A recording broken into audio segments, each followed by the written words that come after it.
అప్పుడైనా అంతే కదా, ఏం చేస్తారు బేసిక్గా ఉమ్, చంద్రబాబు గారి టైంలో అయితే ఈ గొడవలు లేవు అప్పుడు.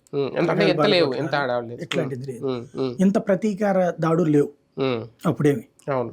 బేసిక్గా. అంటే ఇక్కడ పోలింగ్ రోజు నుంచే మొదలైపోయినాయి, మొన్న మే 13 నుంచి. అప్పుడు అలాగ అంత లేదు కదా, కొన్ని రోజులు టైం తీసుకున్నారు, వీళ్ళు వచ్చింది స్టార్ట్ అయింది. అది ఆ తర్వాత కూడా కొన్ని అకేషనల్ కొన్ని ఇష్యూస్ కొంతమందిని టార్గెట్ చేశారు, కానీ మొత్తం ప్రతి ఒక్కరిని ప్రతి ఊర్లో పట్టుకుని తన్నేయాలి చంపేయాలి అనేటటువంటి సిస్టమ్ అప్పుడు లేదు. ఇప్పుడు ప్రజెంట్ ఉంది. అయితే ఏం జరుగుతుందో చూడాలి. ప్రాక్టికల్గా ఇప్పటికీ జరుగుతున్నాయి.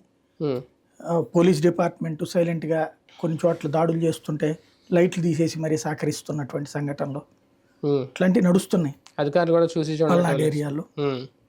ఎన్ని రోజులు చూడాలి దాంట్లో. అంటే వైసీపీ నాయకులు ఇప్పటి నుంచే కేసులకు సిద్ధంగా ఉండాలి. ఎందుకంటే లాస్ట్ టైము టీడీపీ నేతల మీద వెళ్ళి కేసులు పెట్టి లోపలేసినప్పుడు అదే టైంలో సోషల్ మీడియాలో షేర్లు కొట్టాలని పోస్టులు పెట్టారని వైసీపీ నాయకుల మీద కూడా కేసులు పెట్టారు.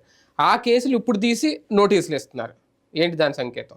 నడుస్తుంటే ఇవన్నీ ఇప్పుడు ఏంటంటే ఒకసారి ప్రతీకార కాన్సెప్ట్తో రగిలిపోతున్నటువంటి ప్రాంతీయ పార్టీలు సిద్ధాంతాలు నీతులు అనేటటువంటిది ఎదుటి వాళ్ళకి చెప్పడానికే పనికొస్తాయి, ఏ పార్టీకి ఆ పార్టీ.